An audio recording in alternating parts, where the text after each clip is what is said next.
The next time you go on a walk with somebody, I really want you to pay close attention. What do I want you to pay close attention to? It is the fact that either you are adjusting to their pace or they're adjusting to your pace. Yeah, based upon your particular pattern of walk, the speed or the lack thereof, notice how either you adjust to their pace or how they adjust to yours. Why am I saying that? Simply because the question becomes, whose pace are you adjusting to? Are you adjusting to the pace and the pattern of people's opinions that oftentimes become your prison? Are you adjusting to the pace and the pattern of pain and negativity and strife in your life? Who and what pace are you adjusting to? Whose pace, what pace seems to now be the place of how it is that you live your life?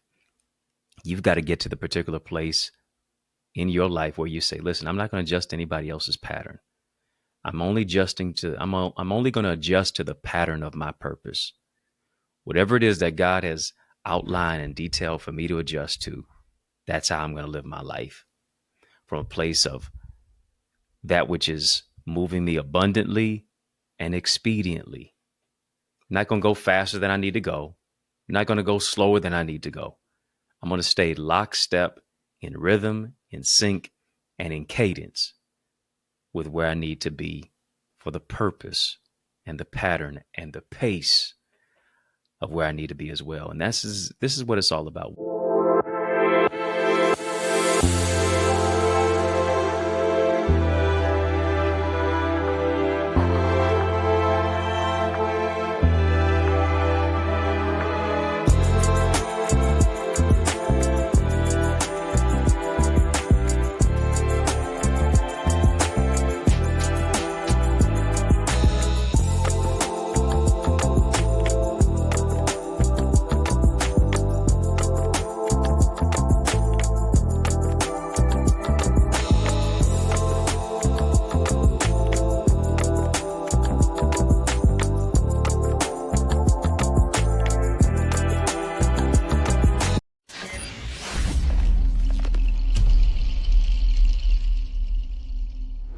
We have to set the pace.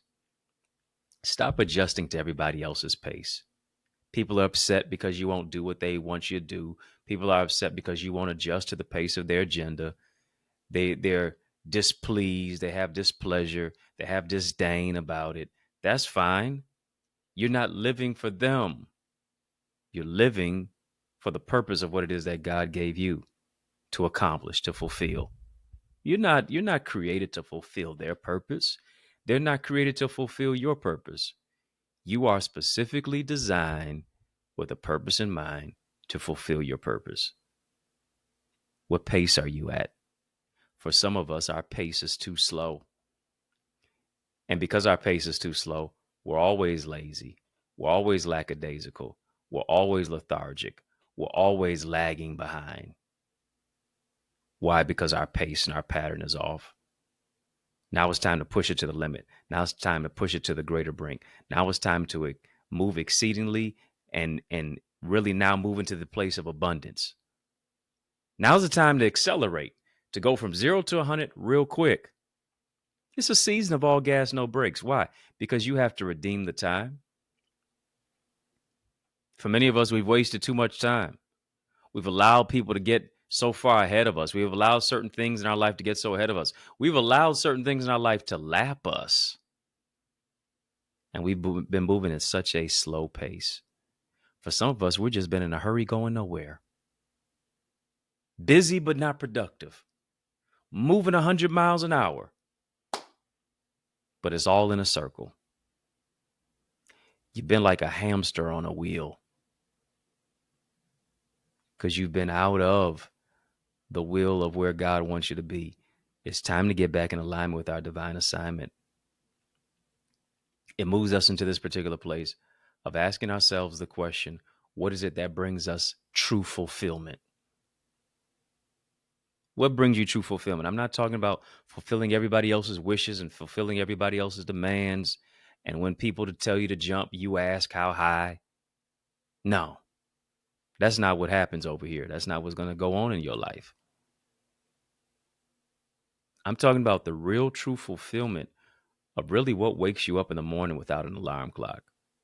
The real true fulfillment of what is that gnawing, clawing feeling on the inside of you that if you don't do it, you really won't feel truly fulfilled. If you don't write, if you don't speak, if you don't work, if you don't develop, if you don't mentor, if you don't speak life into somebody's life, if you don't encourage, if you don't create, the thing within you is sleep when it needs to be awake. What is it that really brings the true fulfillment? That speaks to the level of purpose. Job is what you're paid for. Your calling and your purpose is what you're made for. Are you, here we go, stalling on your calling? Why? Because you've been lagging, you've been lethargic, you've been lackadaisical. You've been, to a certain degree, lazy. You've been stalling on your calling. It's time for you to set the pace. It's time for you to literally be a pacer. I'm not talking about you pacing back and forth. No, I'm talking about you setting the pace in life. Yeah, it's time for you to be a pacer. I don't know who you're rooting for, whether it's the Oklahoma City Thunder or the Indiana Pacers. All I do know is that both teams really want to win. And the one who's going to win is going to want it more than the other. The one who's going to win is the one who's going to allow themselves to set the pace versus allowing it to be set by the other team. And it really seemed as if the Indiana Pacers were allowing the Oklahoma City Thunder to set the pace based upon the game that I saw the other day. Really was. The Indiana Pacers didn't have the lead at all until the final seconds. Indiana Pacers were pretty much being outmanned, outplayed, outscored. Seemed as if Oklahoma City Thunder were going to come out with that particular win. Honestly, I stepped away from the game. I said, this game is over. Oklahoma City is going to win it. But there were some guys on the Indiana Pacers who said, listen, we can still do this thing. We can still win this thing. One particular individual by the name of Tyrese Halliburton, who wears the number 0. And a lot of times people feel that's what his value is. No, he became the hero. Within the last few seconds of that game, with ice in his veins, he shot the ball, and his shot won the game. Despite seemingly the pace that was set, they dictated the pace at the end. And to a certain degree, sometimes when it looks like we're winning, when it feels like we're winning, when everything seems to be going our way, here's what we do. We take our foot off the gas. We take our foot off the gas, and rather than accelerating, we decelerate. We get a little cocky. We think that we got it all together. Versus understanding the fact that it's not over until you win. And you don't win until there's no more time on the clock. People who are setting the pace don't give up even when the pace is not going in their favor. Why? Because they've internalized the fact that if there's still enough time on the clock, I can still overcome without a doubt. I can still win as long as I have the right teammates. And here's the thing. Do you have the right teammates in your life and in your corner who are going to say, yeah, I know what it looks like, but I know what it's going to become like. We're going to win. A knockdown is not a knockout unless I stay down. Teammates don't give up. Teammates don't throw in the towel. Teammates push it to the limit. Teammates go for it by any means necessary. Teammates make it happen despite what it is that's going on. Teammates aren't jealous of you. Teammates understand that a win for you is a win for me too. We're on the same team. I'm not your opponent. I'm your teammate. I want to see you win. And here's a real teammate. I really still want to see you win, even if you don't wear the same jersey as I do. Yeah. The boundary that we have set up is that we're not going to quit. We're not going to quit on each other. And what Tyrese Halliburton said, he said, I took it personal. Nobody thought we would overcome. Nobody thought we would win. Everybody castigated and categorized us as the underdog. He knew, but in the back of his mind, everybody was saying that he's not a superstar. You can debate all that all you want to.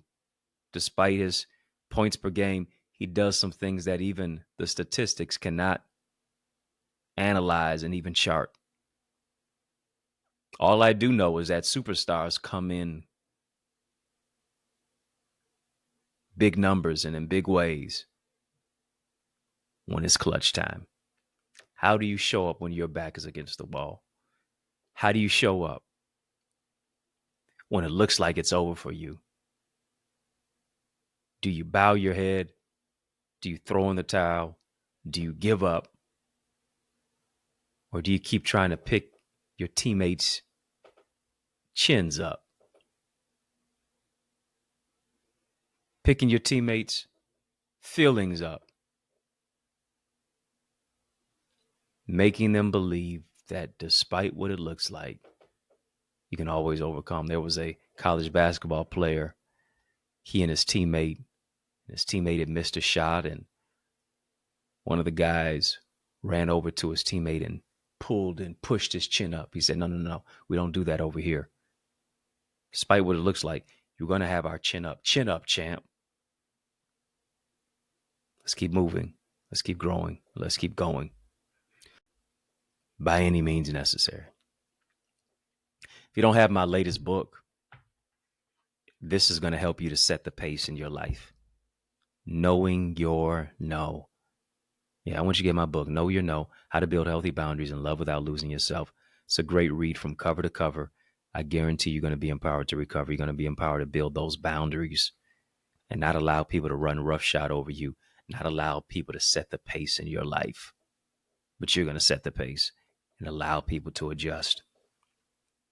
Let me read you a little bit of excerpt from the book. If you don't have it, I want you to go get one. If you already have it, give one and gift one to somebody. It says, there are people who are envious of you and you can't understand why, but they see in you what you may not see in yourself.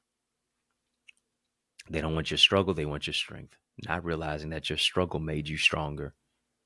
Envy focuses on what someone does not possess and hates what they already have.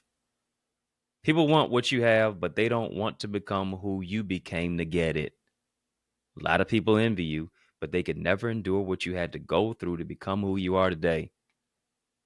They would trip with each step, trying to walk a mile in your shoes. You endured countless tears and years of suffering and silence.